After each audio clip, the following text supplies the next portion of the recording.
supposed to make fun of fat people. I understand, all right? I don't know why, though.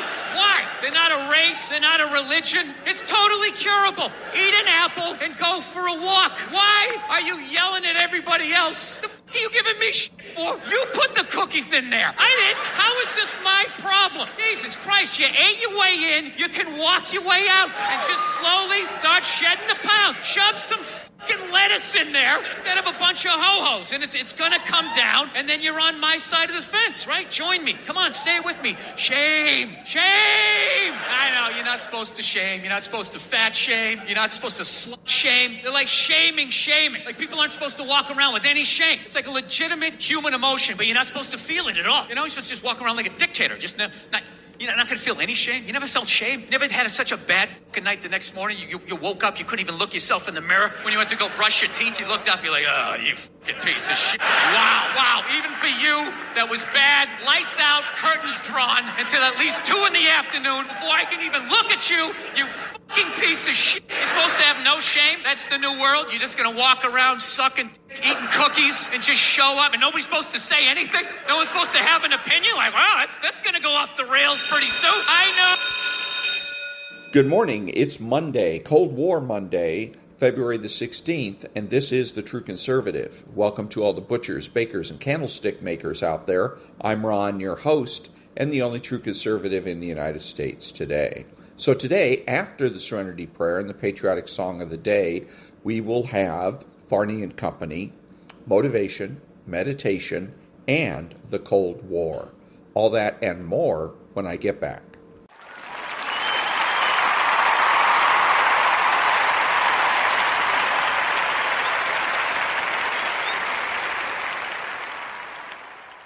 God grant me the serenity to accept the things I should not change, the courage to change the things I should, and the wisdom to know the difference. Amen.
Thank you. Now, Varney and Company. Hey, good morning, Cheryl. Thank you very much. Good morning, everyone. I'm Ashley Webster. Yes, indeed, in for Stuart Varney today. All right, let's get right to it. The fight over voter ID is ramping up. Senator Chuck Schumer promising to fight a bill tooth and nail. President Trump, meantime, says he might just bypass Congress altogether and sign an executive order. Meanwhile, the stock and bond markets are closed today for President's Day, but futures are trading, and those are all in the green, modestly so. The Dow up 197 points, NASDAQ up just 37. Take a look at Bitcoin if we can. Down slightly, $376 at 68,384. What about gold? Still above 5,000? It is, although it's down nearly $30, $5,017 per troy ounce. Take a look at silver. That's also been on a tear, down $1 or thereabouts at 76.90. And what about oil? How much is a barrel of oil going for? It's up very slightly, 23 cents at $63.12. By the way, the average price for a gallon of regular gas, $2.92. Not too shabby. On the show today, an overseas blunder for Democrats. Some on the left, seen as potential 2028 White House contenders, tried to go after Donald Trump in Munich. But it was a complete flop. We'll show you. Students at Columbia were up in arms over a school advertisement. It was for a U.S. Customs and Border Patrol virtual career expo. What? Columbia gave in to the uproar and removed the promotion from its website. Nearly 250 million gallons of raw sewage spilled into the Potomac. It's going to take 9 months to repair that sewer line. And that would put the cleanup way past any America 250 events planned for the nation's capital. Yuck. And a wild finish at the Daytona 500. Tyler Reddick won for the first time in his career. Guess what? He didn't lead a single lap until the very end. Now, that's a race. It is Monday, February the 16th, 2026. And that is Varney and Company. Back on Nonprofit News Now. Back in a minute.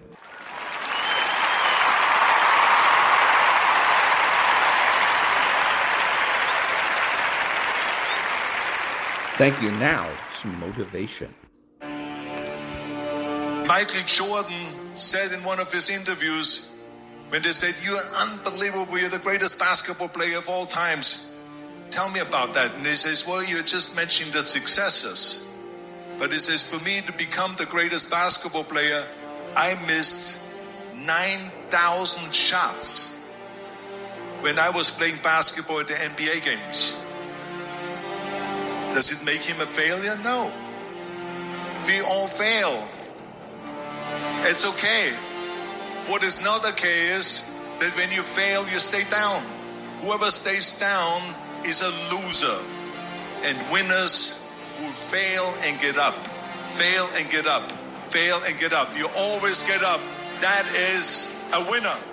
I want to ask you, what are you going to believe? Are you going to believe in yourself? Are you going to believe everybody else's judgment on you? You see, I will try 100 times to get up, and if I fail 100 times, if I fail and I give up, do you think that I'm ever going to get up? No. But if I fail, I try again, and again, and again. For as long as I try, there's always that chance of getting up. I can accept failure. Everyone fails at some point. I cannot accept not trying. It is your losses that will humble you. It is your losses that will give you a drive. It is your losses that will allow you not to make the same mistake over and over again. You are not your past. You can't be mad when somebody's pursuing the crisis that you're running from. You ain't mad about that, but you mad about the reward because you knew it should have been yours. That was your reward, but because you was afraid to do the work, because you were afraid of the crisis, now somebody else got your reward. Stop running from it and run to it. Stop telling me what you're going through. The greats, they get to it, they go through it. And the harder it is, the better. And the problem, most of y'all, every time something goes wrong, you start running and doing what other people tell you to do. And what you need to learn how to do is you walk into your belief system. Look at your belief system every single day and stick with it. Don't rush the process. Trust the process. Don't rush the process. Trust the process. Don't rush the process. Trust the process. You must have faith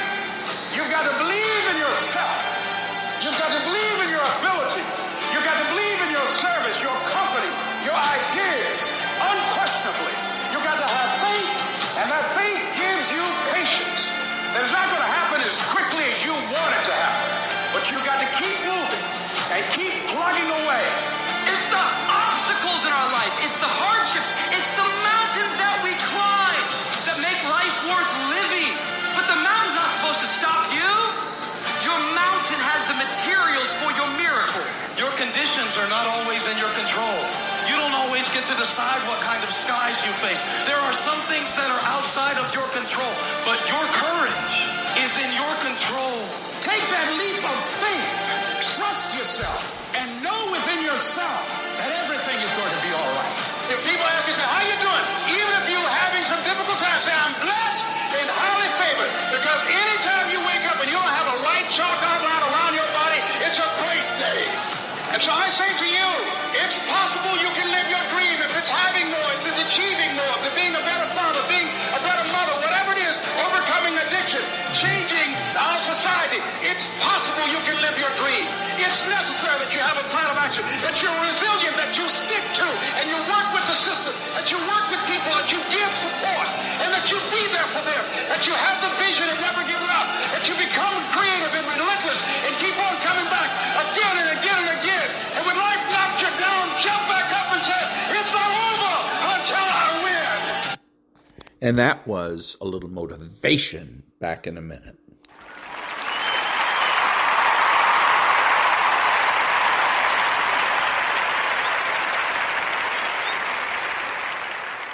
Thank you. Now, some meditation.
And that was a little bit of meditation. Back in a minute.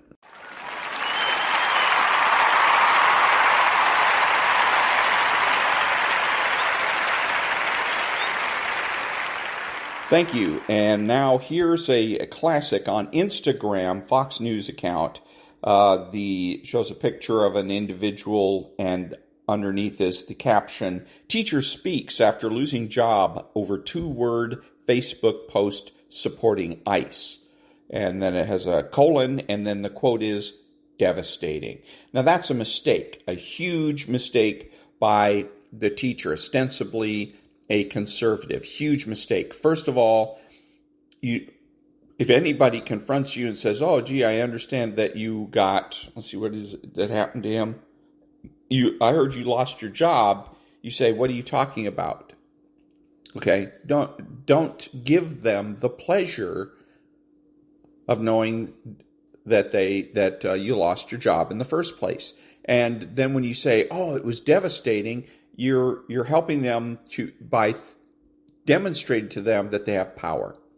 They have power. They can make you feel devastated. And not only are you doing that for the socialists, but you are demoralizing conservatives.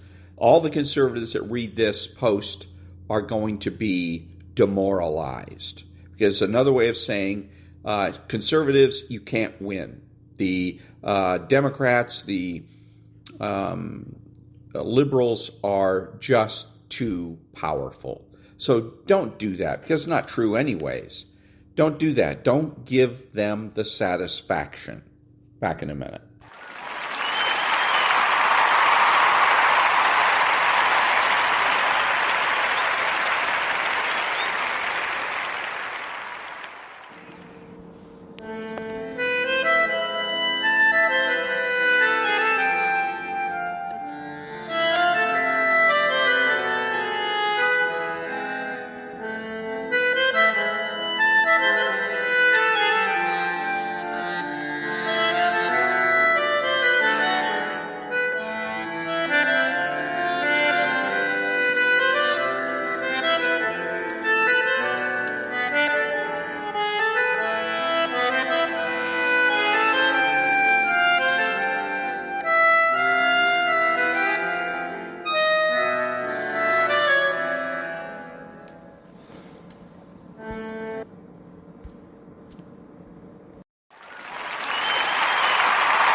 Thank you. And now, the Cold War.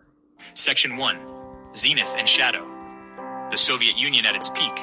At its height, the Soviet Union was a giant, one of the world's 2 superpowers. Its influence stretched across the globe from the heart of Europe to the shores of the Pacific. This was a nation built on a powerful idea, communism, a society where the state provided for all. Its military was formidable, thousands of nuclear warheads, a vast army, a network of allies bound by the Warsaw Pact, the red flag with hammer and sickle, recognized everywhere, a challenge to the Western way of life, a different path for humanity. This vast empire covered 1/6 of the Earth's land. It spanned 11 time zones. Its factories churned out steel and tractors. Its scientists launched the first satellite and the first man into space. For decades, it seemed unbreakable. Kremlin leaders spoke with confidence about the future. They believed history was on their side. The ideology promised a world without class, without exploitation. For many, that promise held powerful appeal. The Cold War was the stage for this global drama. The world split into 2 camps, but even at its peak, shadows were gathering. Strength hid deep-seated problems. The end story began long before the final days, in quiet decay beneath the grand facade. Section 2. The cracks appear. Stagnation and the seeds of discontent. The first visible cracks appeared in the economy. By the late 1970s and early 1980s, the engine of Soviet industry began to sputter. The era of rapid growth was over. It was replaced by what leaders themselves would later call the era of stagnation. Factories were old and inefficient. They struggled to produce goods that could compete with those from the West. The central planning system dictated production and quantities. It had become a tangled web of bureaucracy. It was slow to adapt. It was slow to innovate. The technological gap with the United States and its allies grew wider each year. This slowdown hit ordinary people's lives. Store shelves were often empty. Toilet paper, sausage. People waited in long lines for hours, unsure they'd get what they came for. This was daily life for millions. Official propaganda spoke of progress, but the people saw queues and shortages. A quiet cynicism took root. The promise of a better life felt distant. Corruption became pervasive. A privileged class of party officials lived very differently. Special stores, better housing, foreign goods. They enriched themselves and their families. The gap between ideals and reality was vast. People saw this injustice. They whispered about it in their kitchens. Trust in the system eroded. Deep-seated resentment grew. Beneath the surface, nationalism was stirring. The USSR was a collection of many nations. It was made of 15 republics, each with distinct language, culture, history. Lithuania, Estonia, Ukraine, Georgia. Moscow had suppressed these identities for decades, but they hadn't disappeared. As central control weakened, old loyalties reemerged. Section 3. The Architect of Change, Gorbachev's Reforms. In March of 1985, a new leader came to power in the Kremlin. His name was Mikhail Gorbachev. At 54, younger and more energetic than the aging leaders before him. He recognized the Soviet Union was in deep crisis. He believed the system could be saved, but only through radical reform. He introduced two key policies that would change history. First, glasnost, openness, more transparency in government, more honesty in the media, and the culture of secrecy. Glasnost opened the floodgates. People felt they could speak their minds without fear. New newspapers published critiques of the government. They exposed corruption. They exposed incompetence. Historians began probing the darkest chapters, including Stalin's crimes. Banned books and films were released. The openness was electrifying. It gave hope to millions, but it also released long-suppressed frustrations and grievances. The state lost control of the narrative it had told for 70 years. Second, perestroika, restructuring, a plan to reform a stagnant Soviet economy, introduce elements of a market economy, allow some private enterprise, give state-owned factories more autonomy. Goals: make the economy more efficient, more productive, more responsive to people's needs, reduce the massive burden of military spending, pursue arms control with the United States, meetings with President Ronald Reagan. Those meetings helped thaw the Cold War and reduce nuclear risk, but the reforms were a high-stakes gamble. Gorbachev tried to repair a ship in the middle of a storm. Perestroika proved hard to implement. The old bureaucracy resisted. Short-term economic chaos followed. Prices rose. Shortages sometimes worsened. Instead of revitalizing the system, reforms exposed its fundamental flaws. Gorbachev hoped for a more humane, effective socialism, but opening the door unleashed forces he couldn't control. He aimed to reform the USSR, and inadvertently began its unraveling. Section 4. The stirring of nations' nationalism on the rise. As the grip of the central government in Moscow loosened, the spirit of nationalism surged across the Soviet republics. The policy of glasnost gave a voice to long-suppressed national aspirations: Estonia, Latvia, Lithuania. These nations had been forcibly annexed by the Soviet Union in 1940. They had never forgotten their brief period of independence between the two world wars. Huge, peaceful demonstrations took place. In August 1989, an estimated 2 million people formed a human chain, the Baltic Way, stretching across all three republics to demand freedom. The Caucasus region also erupted in turmoil. In Georgia, massive pro-independence rallies filled the streets of the capital, Tbilisi.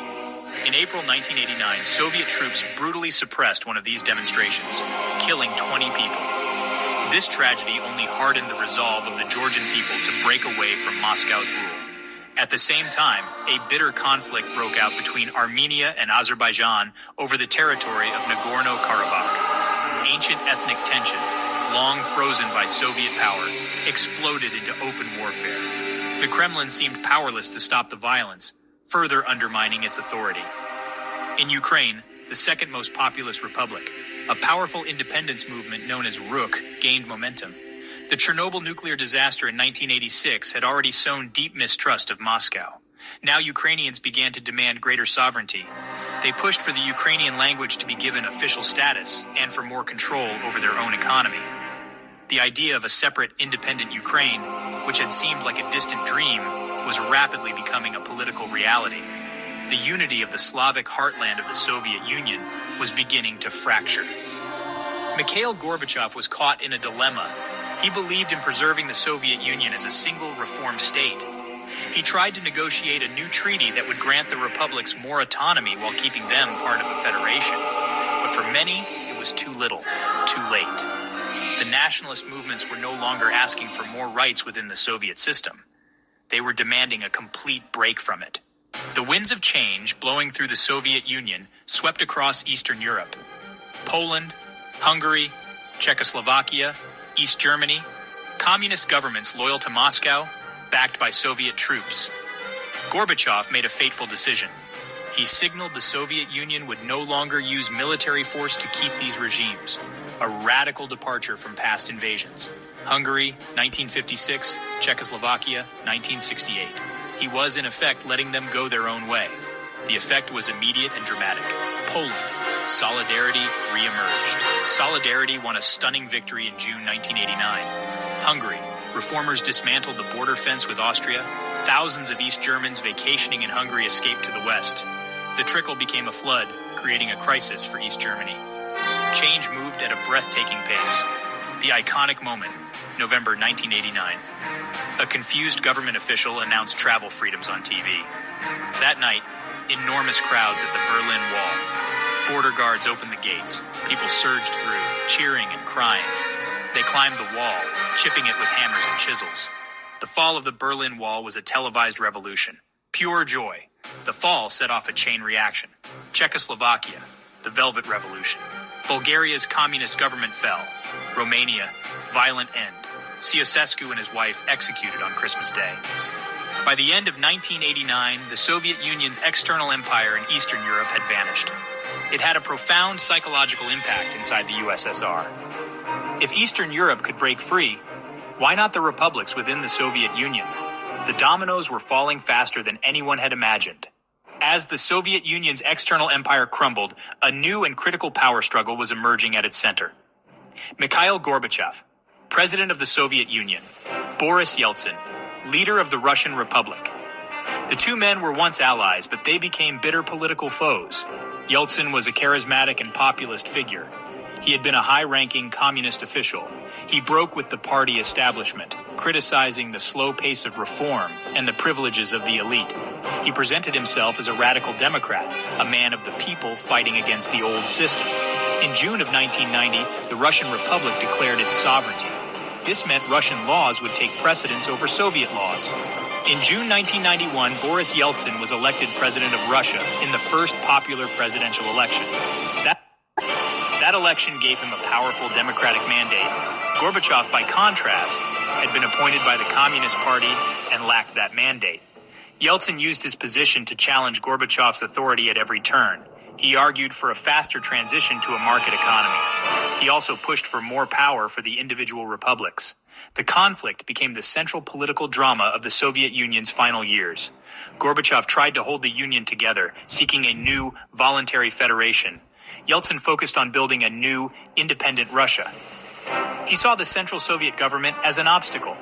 The struggle represented two different visions for the future.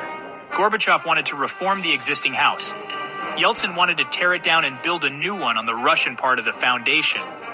The power struggle paralyzed the central government. As they fought, the economy continued to decline. Authority drained away from the Soviet state toward republic leaders, especially Yeltsin. The fate of the Soviet Union rested on this intense political battle. The breaking point came in August of 1991. A group of hardline communists decided they had to act. The vice president, the prime minister, the head of the KGB. They were horrified by Gorbachev's reforms. They feared the new treaty he was about to sign. It would grant significant powers to the republics. It would effectively dismantle the old centralized Soviet state. While Gorbachev was on vacation in Crimea, they launched a coup d'etat. On the morning of August 19th, they announced Gorbachev was ill and declared a state of emergency. Tanks rolled into the streets of Moscow. The plotters expected the people to be submissive. They were wrong. Thousands of Muscovites poured into the streets to protest. They surrounded the Russian parliament building, the White House, to defend Russia's elected government. The defining moment? Boris Yeltsin climbed onto a tank. He condemned the coup as illegal. He called on the people and the military to resist. His bravery galvanized the opposition. The image of Yeltsin on the tank was broadcast around the world. It became the symbol of resistance to the old guard. The coup was poorly organized. The plotters were hesitant and indecisive. They failed to arrest Yeltsin. Many army and KGB units refused orders to storm the parliament. Soldiers were unwilling to fire on their own people. After just 3 days, the coup collapsed. The plotters were arrested. Gorbachev returned to Moscow to a very different country. The coup had destroyed his authority. While Gorbachev was a prisoner in Crimea, Yeltsin had become the hero who faced down the tanks. The failed coup was the final fatal blow to the Soviet Union. The Communist Party was discredited and soon banned. One by one, the republics rushed to declare full independence.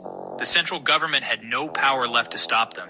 Gorbachev tried to hold things together, but it was hopeless. The coup meant to save the Union had guaranteed its destruction. It accelerated the process that led to final dissolution months later. By the winter of 1991, the Soviet Union existed in name only. The real power now lay with the presidents of the newly independent republics.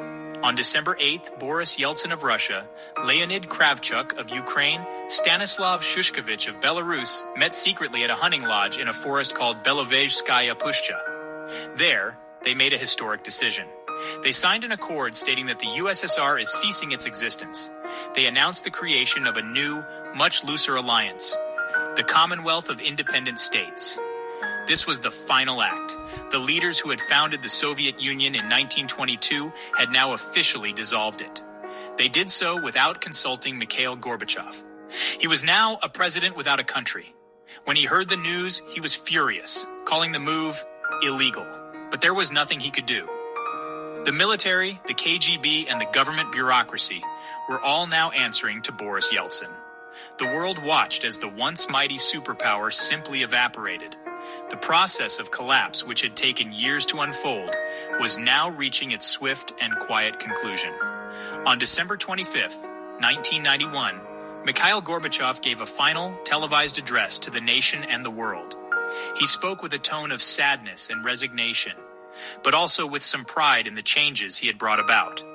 He defended his reforms, arguing that they had brought freedom and ended the Cold War. He warned of the dangers ahead. After his speech, he signed the decree that transferred control of the Soviet nuclear arsenal to the president of Russia, Boris Yeltsin. He had formally resigned from a post that no longer existed. A few hours later, in a quiet and somber ceremony, the red Soviet flag was lowered from its flagpole above the Kremlin for the last time. In its place, the white, blue, and red tricolor of the Russian Federation was raised. The moment was not marked by celebration or violence, but by a strange and profound silence. After 74 years, the Union of Soviet Socialist Republics was officially over. It did not end with a bang, but with a whimper. The world map had been redrawn. 15 new nations were born from the ashes of the fallen empire, and a new era of history had begun. The consequences of the Soviet collapse were immediate and profound. The end of the Cold War brought relief and a new, uncertain landscape. And that was the Cold War. Back in a minute.